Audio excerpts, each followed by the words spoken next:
আচ্ছা দেখুন তো এই জায়গাটা চিনতে পারছেন কিনা? হ্যাঁ, আজকে আমরা নন্দন না, ঠিক তার পাশে শিশির মঞ্চে এসেছি একটা অনুষ্ঠান অ্যাটেন্ড করতে। চলুন ভেতরে যাই, সব বলছি। হে ভারত মাতা, তোমাকে কোটি কোটি সেলাম। তুমি রত্ন গর্ভা, তোমার কোল থেকেই তো আমাদের পরম পাওয়া। আচ্ছা দেখুন তো এনাকে চিনতে পারেন কিনা। আমাদের এর আগের অনেক ভিডিওতেই আপনারা এনাকে নিশ্চয়ই দেখে থাকবেন। ইনি হচ্ছে সুস্মিতা আন্টি এবং এনার ইনভিটেশনেই আজকে আমরা এই জায়গায় এই প্রোগ্রামে। হে কবি, তাই তুমি লিখেছ, সজনী সজনী রাধিকালো, দেখো অবহ চাহিয়া এই দেখুন ছোট ছোট বাচ্চাগুলো এত সুন্দর সেজে এত সুন্দরভাবে ডান্স করছে, জাস্ট অপূর্ব।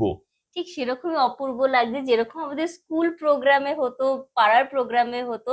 পার্থক্য শুধু একটাই, তখন আমরা স্টেজে ছিলাম, এখন আমরা অডিয়েন্সে। খুব মিষ্টি লাগছে এই প্রোগ্রামটা, দারুণ লাগছে, সবই ভালো হচ্ছিল, কিন্তু মাঝখানে একটু উঠে যেতে হলে এই মহারানীকে ভেতরে আনার জন্য।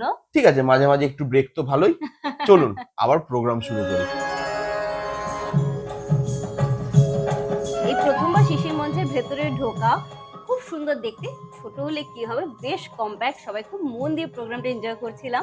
এবং এই বাচ্চাগুলোকে দেখুন, এদের একটু আগে স্টেজে নাচতে দেখলেন, এদের হাঁপানোর কোনো সিস্টেম নেই। এরা কিন্তু আবার এখানে এসেও ডান্স করা শুরু করে দিয়েছে।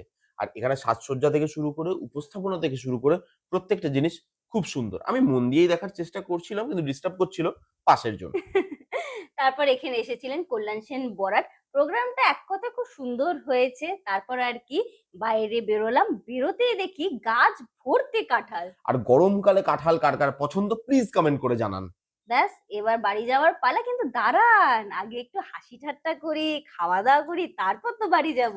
আর এটা না সত্যি স্কুলের টাইমের কথা মনে করাচ্ছে, যখন সাংস্কৃতিক অনুষ্ঠান করে বেরোতাম, এরকম ফুড প্যাকেট পেতাম। এটা যদিও সুস্মিতা আন্টির প্যাকেট, তবু আমরা এখান থেকে নিজের মনে করি একটু ভাগ নিয়ে নিলাম। তারপর বেরোতেই চোখে পড়লো মুড়ি। কাকা বেশ ভালোই দিচ্ছিল, আলুগুলো বেশ ভালোই কাটছিল, কিন্তু এই কোনায় দাঁড়িয়ে কাকা কি করছেন? ও কাকা কি করছেন?